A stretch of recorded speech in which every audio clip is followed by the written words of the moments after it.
Hello दोस्तों, इस video में आपका स्वागत है। इस वीडियो में हम चर्चा करेंगे कि हम किसी रासायनिक समीकरण को कैसे संतुलित कर सकते हैं। हम इसे एक उदाहरण की मदद से समझेंगे और बाद में हम किसी भी समीकरण को संतुलित करने के लिए इस निश्चित तरकीब का अनुसरण कर सकते हैं। समीकरणों के संतुलन को सीखने के लिए ये सबसे सरल तरीका है। आइए अब हम रासायनिक समीकरणों के संतुलन को सीखना शुरू करते हैं। सबसे पहले समझते हैं कि संतुलित रासायनिक समीकरण का अर्थ क्या है। वास्तव में संतुलित रासायनिक समीकरण में रासायनिक अभिक्रिया के पहले एवं उसके पश्चात प्रत्येक तत्व के परमाणुओं की संख्या समान होनी चाहिए। ऐसा कहना गलत न होगा कि किसी भी रासायनिक अभिक्रिया में द्रव्यमान का ना तो निर्माण होता है और ना ही विनाश। आइए हम उदाहरण द्वारा संतुलन विधि को समझते हैं। आयरन की प्रतिक्रिया पानी से करें जो आयरन ऑक्साइड और हाइड्रोजन पैदा करता है। इस रासायनिक अभिक्रिया में तीर के निशान के दोनों ओर के तत्वों के परमाणुओं की संख्या की तुलना करेंगे। जैसे कि आप देख सकते हैं, आयरन के LHS में 1 तथा RHS में 3 परमाणु हैं। हाइड्रोजन के LHS और RHS में 2 परमाणु हैं तथा ऑक्सीजन के LHS में 1 और RHS में 4 परमाणु हैं। सुविधा के लिए हम सबसे पहले सबसे अधिक परमाणु वाले यौगिक को पहले संतुलित करते हैं, या हम यूं भी कर सकते हैं कि पहले धातु या अधातु को, फिर ऑक्सीजन और हाइड्रोजन को संतुलित किया जाता है।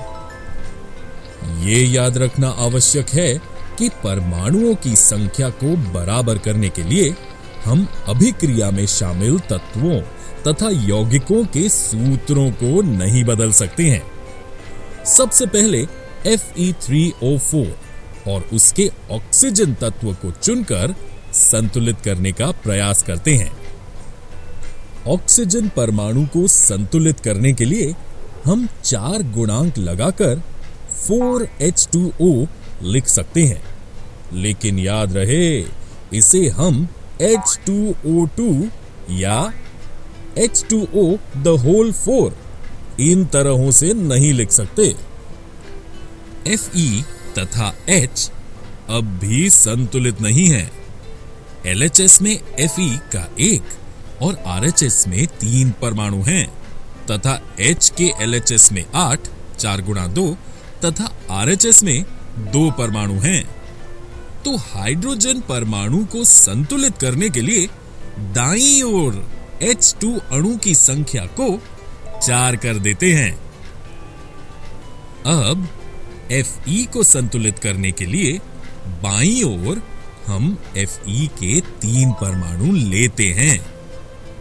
अंत में इस संतुलित समीकरण की जांच करते हैं।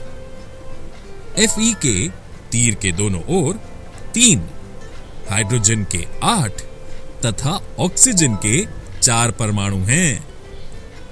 अब समीकरण के दोनों ओर के तत्वों के परमाणुओं की संख्या बराबर हैं, अतः ये समीकरण अब संतुलित है, अर्थात द्रव्यमान का ना तो निर्माण हुआ और ना ही विनाश।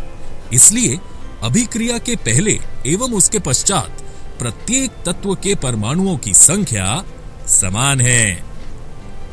दोस्तों, जैसा कि हमने बताया कि समीकरण संतुलन सीखने के लिए कड़े अभ्यास की आवश्यकता होती है, इसलिए आप इसका अधिक से अधिक अभ्यास करें। इसके लिए हम आपको कुछ असंतुलित समीकरण दे रहे हैं। वीडियो को रोककर इनका बताई हुई विधि से संतुलन कीजिए और फिर अपने उत्तर का मिलान कीजिए। इस अभ्यास के बाद आप किसी भी समीकरण को स्वयं सरलता से संतुलित कर पाएंगे।